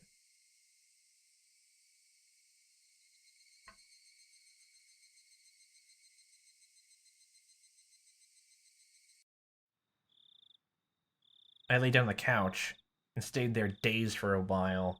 Did you tell any of this to Oishi? Please don't do this whole thing again like you did in Chapter 1. Please don't. I know you're still so confused now. Or, like, I would have to tell someone about it, especially since your parents are not here. My mind was completely blank. I couldn't think about anything for more than a few seconds. Shion is missing. And if Mion basically knows everything about her sister, she would also be able to act her way through it. And because of your whole misunderstanding thing, and just, like, all that, you would think, no matter what, it was gonna be Shion, because of the whole acting chops or anything like that. My mind was completely blank. I couldn't think about anything for more than a few seconds. There was a note in my house that Mom and Dad would be home late, and I should have some ramen or something for dinner. I could make it whenever I got hungry, but I had no appetite, so I just stared blankly at the ceiling without eating anything. The hands of the clock were already pointing at 10. Would I get the phone call like that today? even though Shion already disappeared, would she still call me? If you get a phone call, play it completely straight like normal. Literally, get some acting chops for lying. People can read your thoughts for body language in the moment, but can they do that by your voice? That'd be another way to test it. Where were they calling from? And who were they? Dude? The more I thought about it, the more I started to tremble. Even though I thought about just disconnecting the phone line. If I'd been thinking a little less logically, I really would have done it too. You know, I just realized, like, I mentioned it too, of really just, if Keiichi asked for, quote-unquote Shion's phone number to call her back individually, then, it might have actually ruined the plan. I don't know how Japanese phone call lines go, but for the US, it's really just like 3 separate areas for phone numbers. The first one is the area code, which really just shows what area the phone is mostly in. Then going to the second and third one to nail down just individual phones, landlines or cell phones. So if it doesn't line up with the area, and you know that Mion lives in the exact same area, the town over has separate things. There's billboards for area codes for restaurants, stuff like that. Call here today to order your food online, all that, or stuff like that. Then it would be almost obvious. If I'd been thinking about a little less logically, I really would have done it too. Hold on, Keiichi Maebara. Oishi-san admitted himself, didn't he? That Shion went missing a lot? For several days straight? I don't think so. Especially when more people are going missing. That's gonna be weird and worse. I think if you're gonna go with the whole thing of Shion being completely just if we're gonna believe the whole fact that Shion was the one who making those phone calls, wouldn't it be in her better interest to start going to school more and going to work more and staying at Rose's house, just one Rose's house even more, to be completely sure? To be sure you don't get, whisked away. Narrow it down to one area, one Rose's house, and go to school. And if anything like that, don't go to work, or just, after school, stay home. It's just narrowing yourself down to one or a few locations. And that way, people know exactly what went wrong at many different times. They can help narrow it down and figure out where you went missing. It does not make sense, based on how smart Shion acted, even though she acted a bit emotional on the line, and how the plan they talked through it, why to skip over that detail? It would not make sense. Couldn't she have just gone to relatives that Oishi-san didn't know about, and have been there ever since? Shion and I were both being targeted by somebody, so it wouldn't be strange to think she went somewhere she usually didn't in order to hide. That must have been why Oishi-san couldn't locate her, and why he labeled her a disappearance. Yeah, that had to be it. She hadn't disappeared at all. Then, my right hand moved of its own volition and slapped me in the cheek. Ugh, your subconscious saying, slap out of it, you. Its cold sting let me calm down a little. Go to the shower, put on some cold water, have fun. Yeah. Don't just convince yourself of the most convenient possibility, Keiichi Maebara. I knew I didn't want to admit that she had disappeared. Admitting it would mean that something terrifying was definitely happening. I just needed to figure out whether Shion was the one on the phone or not. Would I ask her if she was actually Shion? No. Don't ever do that. That seems like an incredibly absurd thing to do. Still, don't run from this, Keiichi. The person there and still believes I thought she was Shion. That gave me a tiny advantage. You can also just, I can't remember if you ever did, but, did you keep, I think you, on every single phone call, you asked, is it Shion or Mion? Every time. Casually, completely casually, I would listen to what she had to say, and fend her off. I would tear the skin off that monster. It would definitely be really scary for me.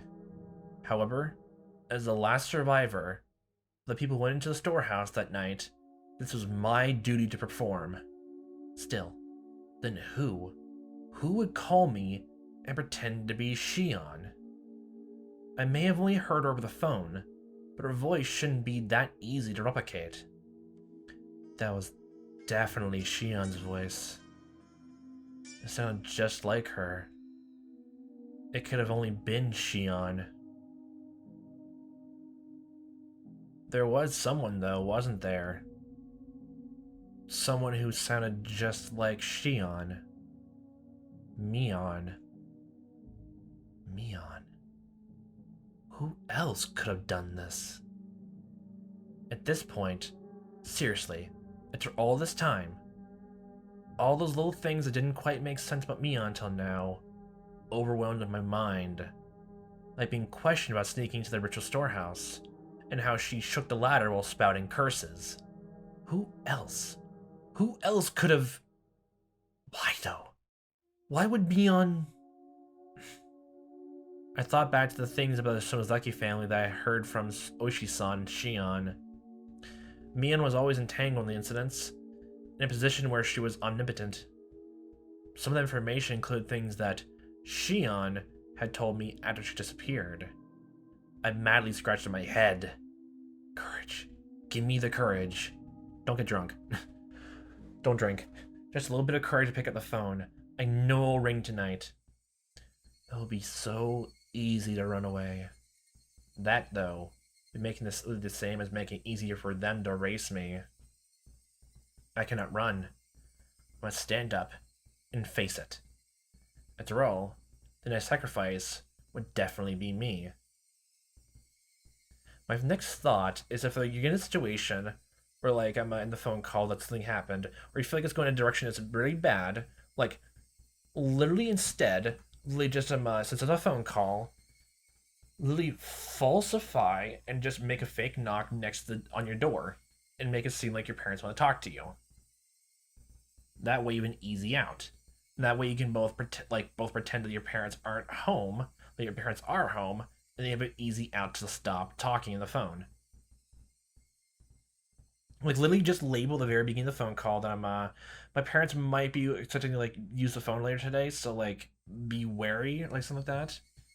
So, all that, just, like, find a good way to word it, and everything like that, then go through the plan, knock on the door when things look dicey, or feel like, sneaking suspicion things are looking dicey, then hang up.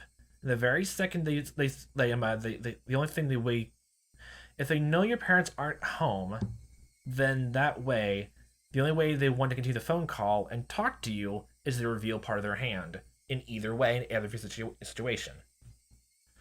I was sure Shion would use tricky words to try and trap me. Be careful. Be careful. Did you not talk to Oishi about all this? Any of this? I'm scared. I can't help but be scared. I don't want to do this. I don't want to do this at all. Hi. Hi, Tomita's Tofu Shop. Would you like to place an order? At that point, it rang. The phone rang. I didn't know where the call was coming from. Shion disappeared. Disappeared a long time ago. Disappeared after the night of Wataganashi. Yet, until today, she'd been calling me like nothing happened. Now again, tonight, the people that disappeared, their corpses simply haven't been found. I really didn't think they were alive. Also, I guess another way to put this is literally just, hey, Shion, I went to your workplace and tried asking where you were, but, you weren't there. If you're gonna play this petty game. So if it really was she on the other end, then did that mean she was calling for me from another world? Oh my gosh, the dimensional phone. Of course that couldn't be. Nah, there's supernatural stuff going on, of course. Believe it, Keiichi, believe it. A living being was calling me, pretending to be Shion. Nah, you have no imagination. Shion was long gone, and yet, as though she was alive as well. The phone continued its incessant ringing. I didn't want to pick it up if I didn't have to. I just concluded, though, that not doing so wouldn't solve anything. Then what would I do after I answered it? Would I immediately declare she wasn't Shion and ask who she was? Alternatively, would I pretend I was still fooled and try to grab her by the tail? Yes, go with that. That would probably be the safest thing to do. Yes. Be manipulated right back. What I most was afraid of was what the person in the phone would do when she realized I knew she wasn't Shion. However, as long as I continued to let her think I was fooled, she wouldn't do anything extreme, right? If I just make sure to be careful, that should be the safest option. Look, Keiichi, don't pull a me, or even after I learned how to pronounce Reina's name, say it wrong again. Even though when I learned how to say I said it wrong again. Just don't mispronounce her name. I've made up my mind. I'll answer the phone. Once I do that, I'll talk to her, as if nothing happened. That wasn't all I'd do this time, though. I'd scope her out. Who was she?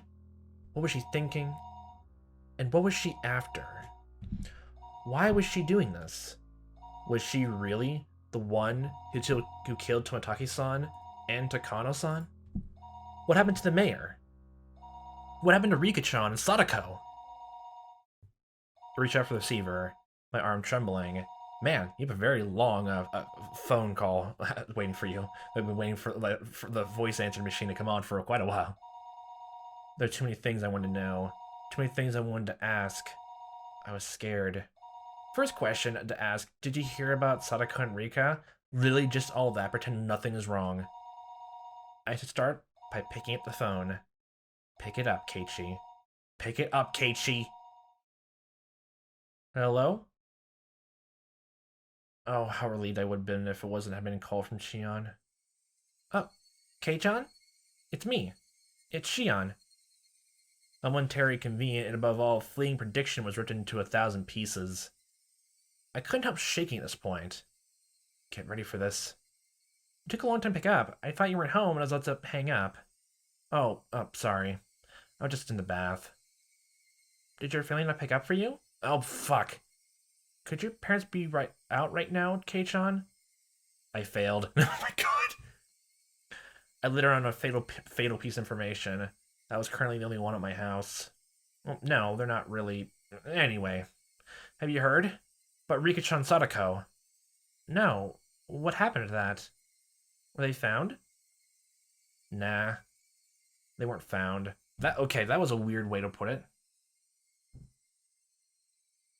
Wait, anyway, have you heard about Rika-chan Sadako? No, I did not hear about anything. What happened to that? Were they found? What the hell? Kei-chan, please don't lose hope.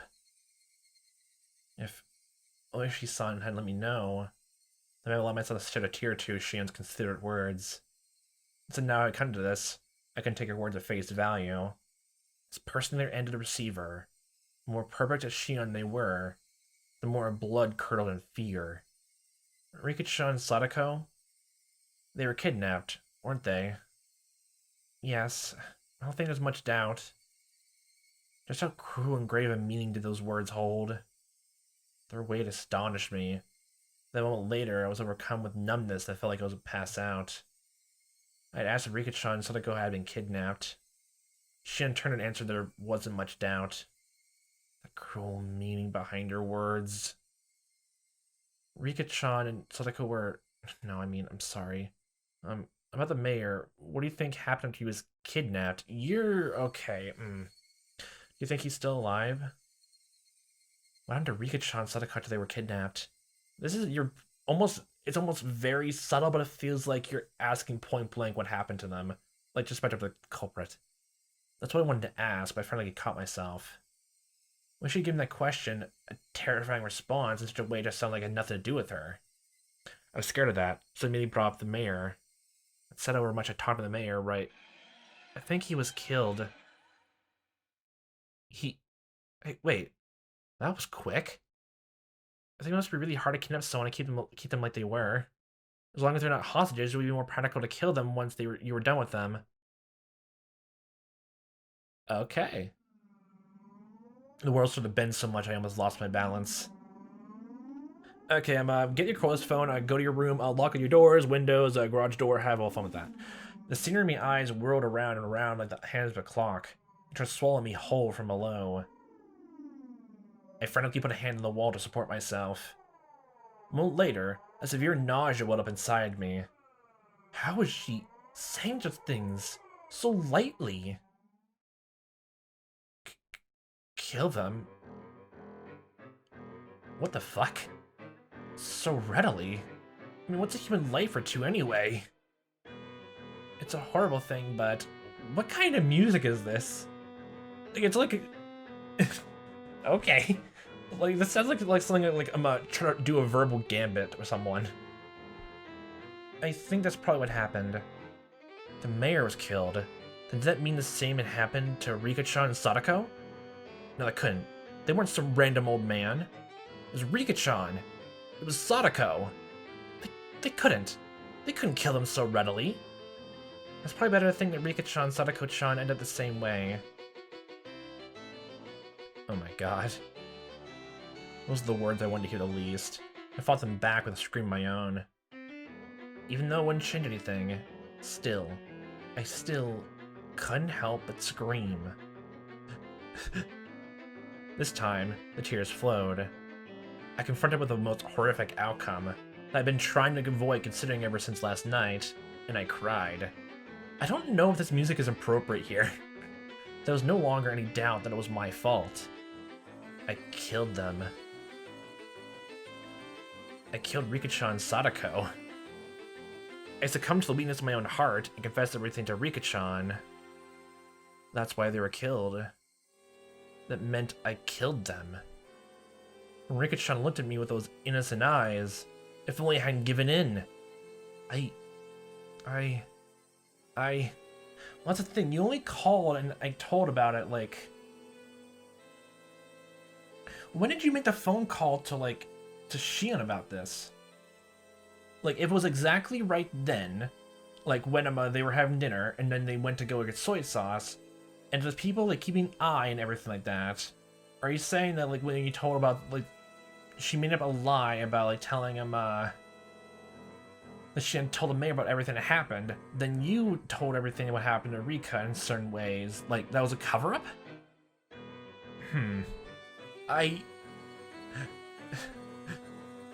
My voice gave out, and yet still I cried. And cried. Kei-chan, please just try and calm down. Rika-chan, Sadako, they've been killed. We couldn't find their remains. Never be allowed to even apologize to their faces. If that was being punishment, then how brutal punishment it was. I think Shion tried to comfort me, but didn't hear any of it. What are you gonna gain by doing that? They're definitely gonna target you and me next. Please, I'm asking you, get a hold of yourself. Please. Please. Shion was shouting, imploring me with a voice sounding like tears were in her eyes. However, I was coming to hate the sound of the voice more and more.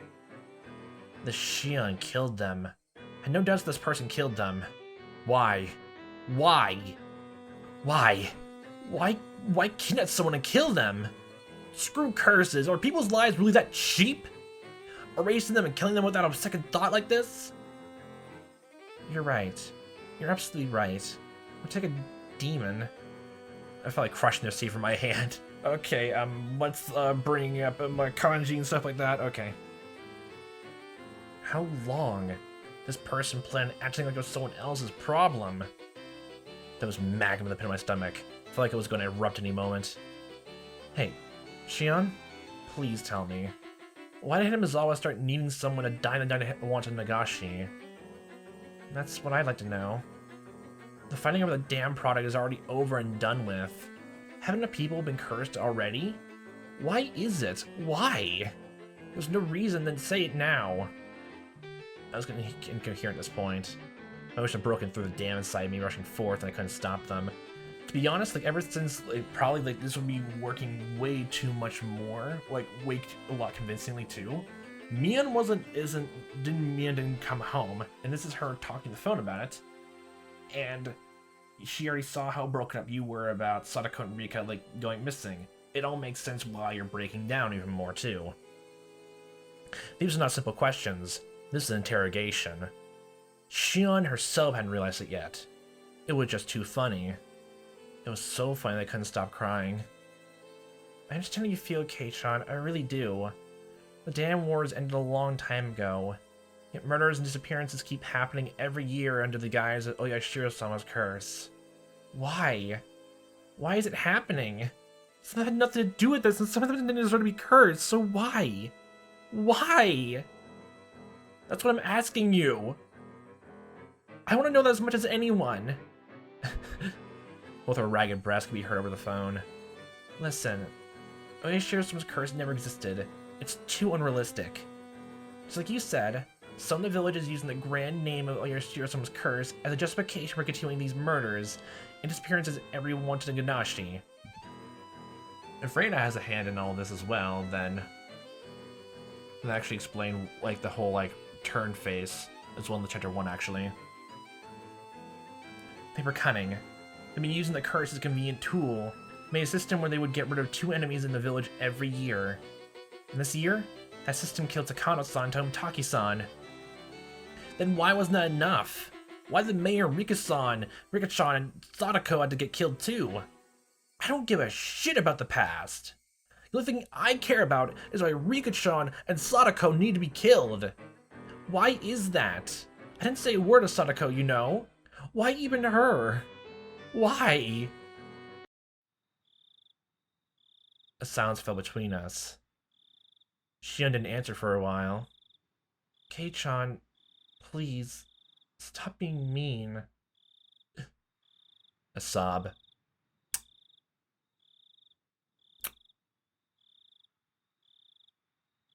The verbal onslaught is actually kind of funny now, thinking about the phone call now. Love that scene for how sad it was before then, but now even more, it's like literally just assaulting with emotions in this end now. Was Shion crying? I don't have any idea what's going on either. Everything changed when we went into the ritual storehouse that night. It was the same for me. I just realized a really good way to figure out, I guess, like pointing your head, if you're still confused with this Mia Shion, is ask about the noise. Discreetly. That would kind of reveal maybe a tiny bit of like what happened. Like if like Shion lies, like just go along with it. Like if Shion lies what the noise was when they're in the warehouse, then just go along with it. It was the same for me. As I listened to Shion's bitter weeping, I could feel my agitation subsiding. When I heard that Takano-san, Tomitaki-san had been killed at night, I doubted my ears. Then, I realized it instantly. I realized what sort of a position I was in now. The four of us snuck in there. Kei-chan, you and I won't be so conveniently forgiven. When I thought about that, my chest so tight, it was so terrifying. You know that feeling, Kei-chan, don't you? There was nothing fake about her words. She even understood how I felt. That's why I confessed everything to old man Kimiyoshi. All of us entered the forbidden storehouse. It was just a little bit of fun. We knew we shouldn't have done it, but it really should have just been for fun. It was only a bit of exploration, that was all.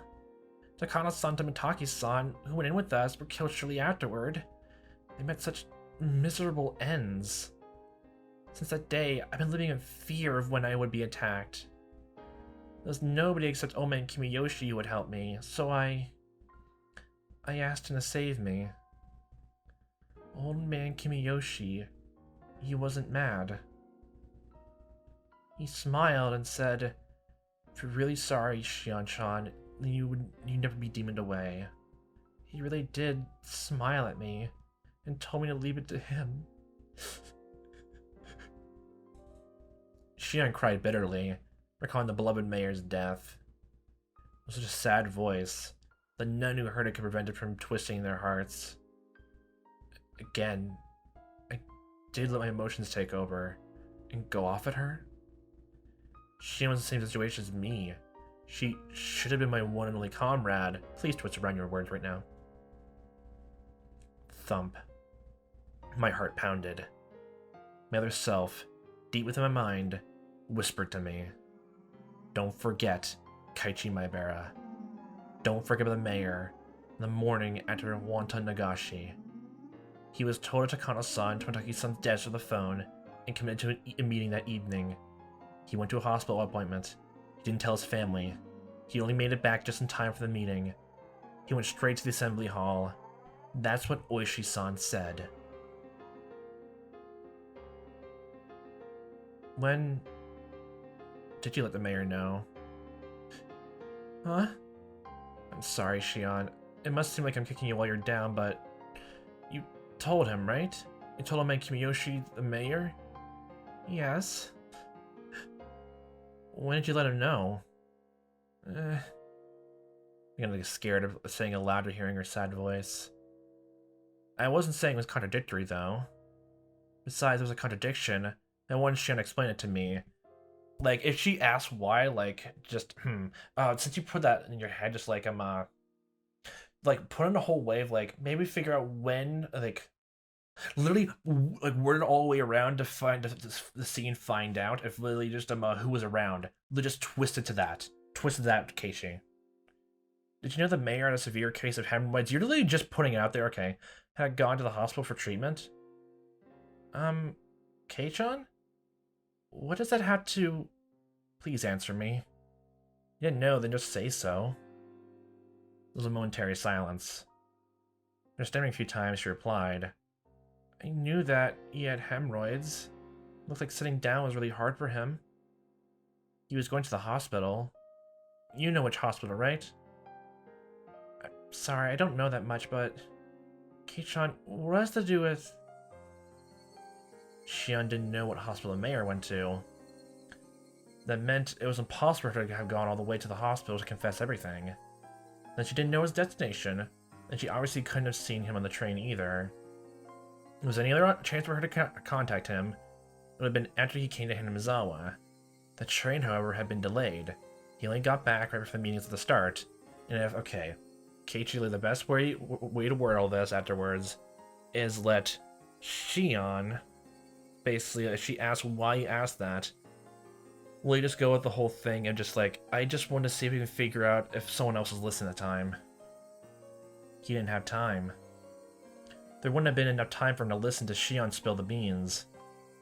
I want to ask you straight. Shion, when did you tell the mayor about everything? When and where? Your answer doesn't have to be precise, but just please, give me one. Kei-chan, why are you asking that? I saw it pierce in my ears. I was taking by the illusion that I was bullying her. Even so, I'll say it. If I'm wrong, then please correct me. Please prove to me that you're the real Shion. It was impossible. Why are you labeling all this like that? The day the mayor disappeared, from dawn until he vanished, there was no opportunity for you to contact him. That's... The mayor left first thing in the morning for his examination at the university, hospital all by himself, without telling anyone. Shion, you just said you don't know what hospital he went to, so you couldn't have contacted the mayor until he got back. Isn't that right? His train back was delayed by an accident. He didn't return to his house until the meeting was about to start. So there's no time for you to have told him before the meeting started either. I heard Shion repeating her weak sobs. A sort of feminine voice automatically ripped into my heart. It's so painful for me to say it. Shion, did you go to the meeting too? Did you attend it and tell him there? If you didn't, then there wouldn't have been any time left. The mayor disappeared on his way home. Shion went to the meeting, didn't she? You're literally giving her an out. Did she? Or didn't she? The question was so simple to answer, but she didn't give me an immediate response. Actually with the meeting, You didn't even go to the part-time job you said you went to that day. I'll say more directly. You haven't been seen since we were at the library together. Kei-chan, well... Shion Tsunazaki disappeared the day after wanting Higurashi. The other end fell silent as the grave. It was so quiet, as the phone cord had been cut. I couldn't sense anyone there. Oishi-san says you've been missing. Despite that, you've been calling me every night like this, haven't you? She and sobs were torturing me. Still, I'm pretty sure I haven't said anything wrong. Please, Shion. If something I said was wrong, please say so. Shion, I'm begging you. Shion, there's no way you could have seen the mayor, but if you did see him, if Shion ever had the chance to meet with the mayor on that day, then that meant that you saw him after the meeting. In other words, it could have only been right before he disappeared, or else afterward.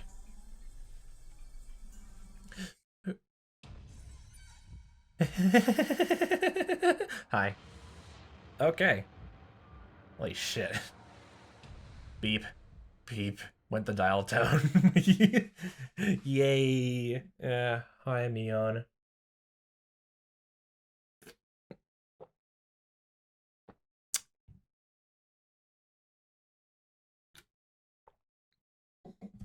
Slurps. Man, still love Sheen as a character, though. My god. She was done dirty. I stood there days for a while until I realized she'd hung up on me.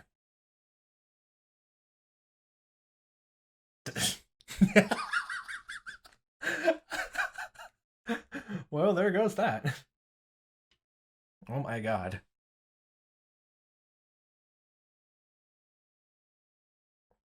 Scrapbook note 11. The Suzu Mahjong Parlor. Tough call. Achievement. Okay. I want to see those all now. Oh, hi, that's very detailed. Oh my god, there's a lot of going on there. Okay, final notebook paper, I'm assuming then. The problem with twins.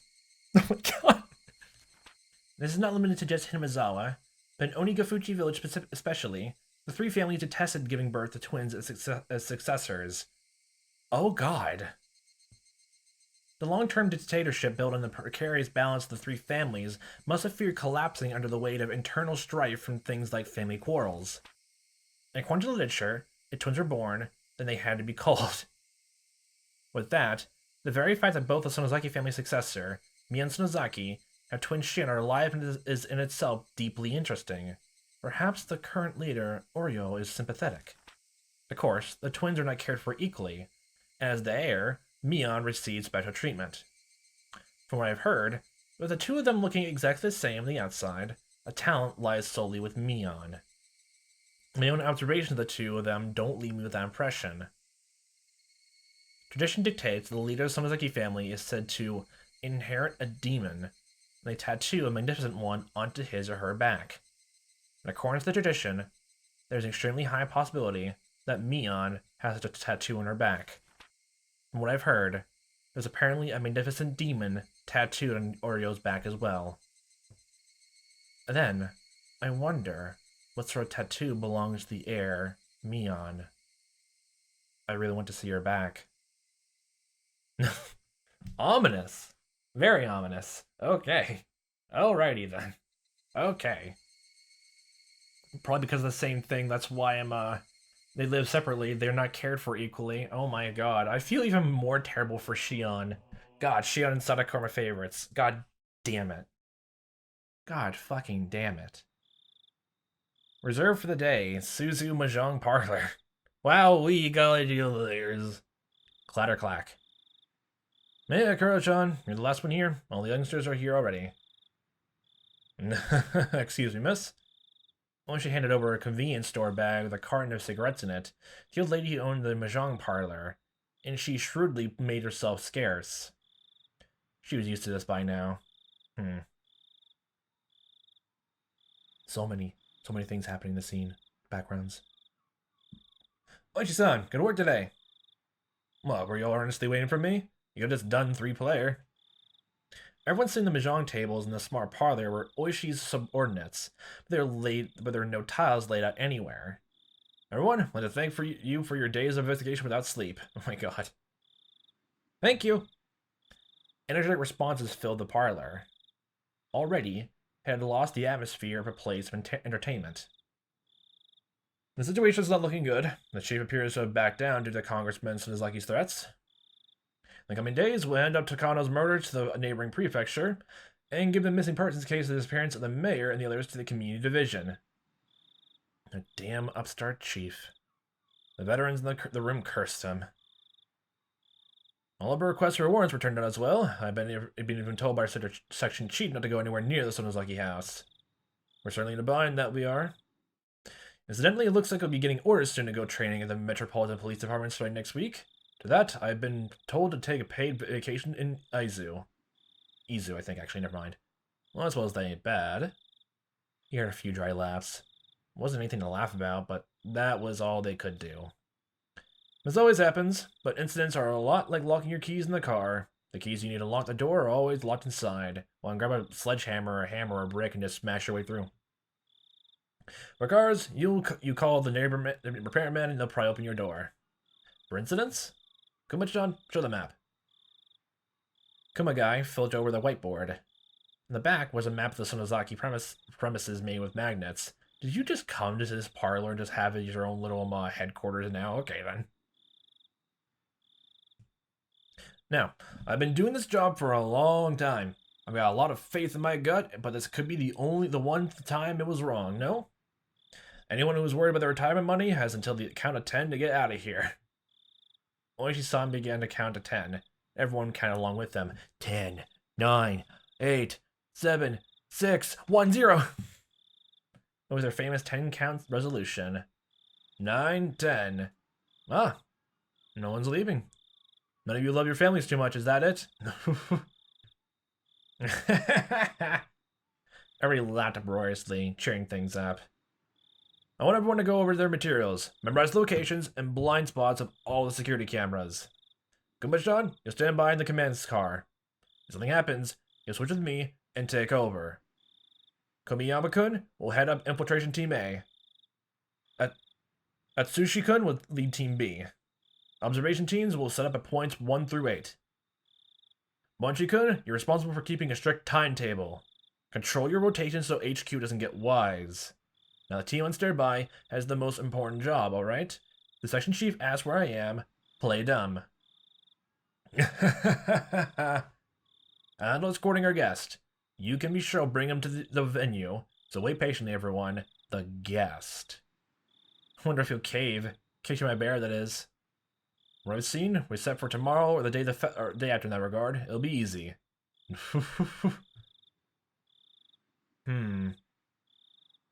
Okay, so now 2 different groups are now after Keiichi. Wow, we jolly willikers. Wow. Holy shit. Well, I'm a detective, Watching Nagashi. Wow, achievement. That's all the notes. Literally. And next chapter, maybe I'll split into 2 parts, will be the finale for this chapter. Oh boy, oh boy, oh. My god. Holy fucking shit. Okay, well, Shion is practically dead. She's just dead. Based on just that phone call and everything like that. And, well, glad to see that I'm not trusting Mion was the right call after chapter 1. Literally just in the very second the needle came through. The very second. It was just a silly prank. My grandma made that mochi. I didn't put the needle in there.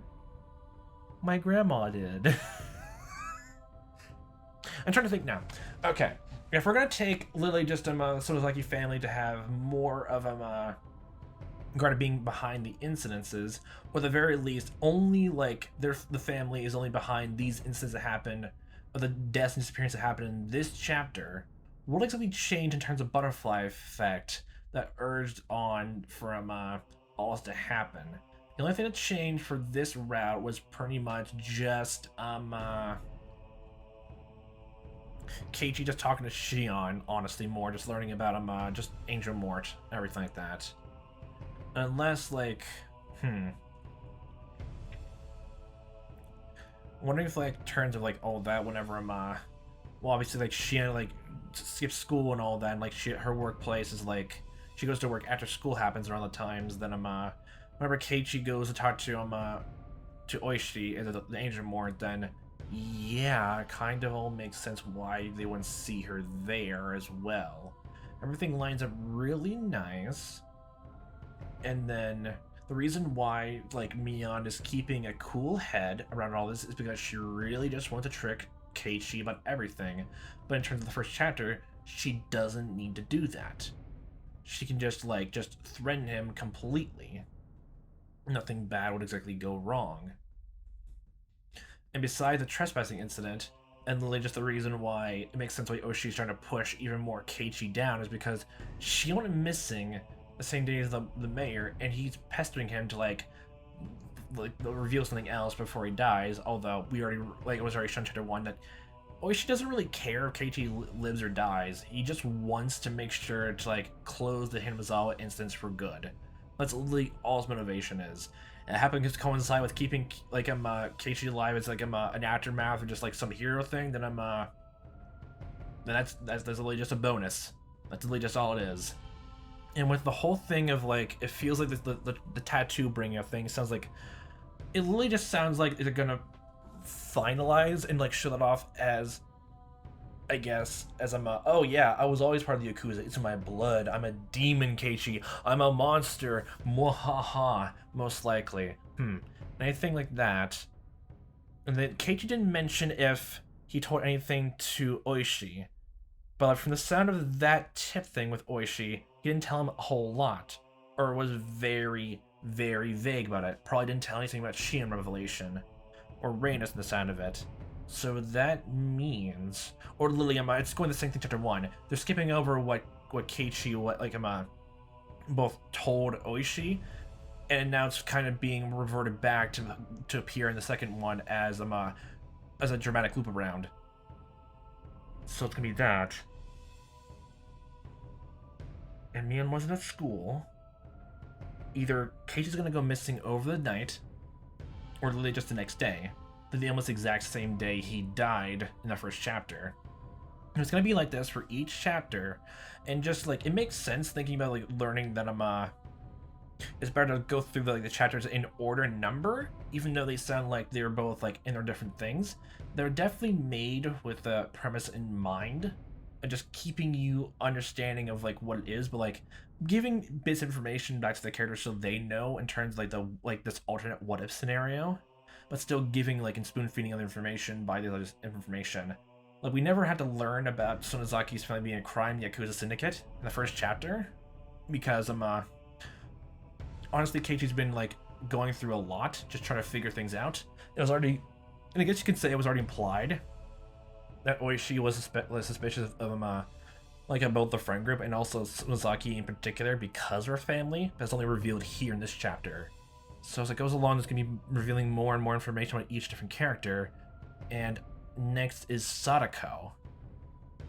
So unless there's something weird going on with her there, I wonder. I am so curious. So curious. But I guess we'll see whether Keiichi actually makes out of it, which I highly doubt at this point. It seems like all these endings are gonna be very very bad ending stuff, and Keiichi's gonna die or whisk away, or just in the first chapter was suicide, and this one is literally just blatant disappearance or murder. I guess we'll wait and see for next time. So, hope a fun time watching as I am playing this. Hope you see me next time, what time that may be. And I'll hope a fantastic day.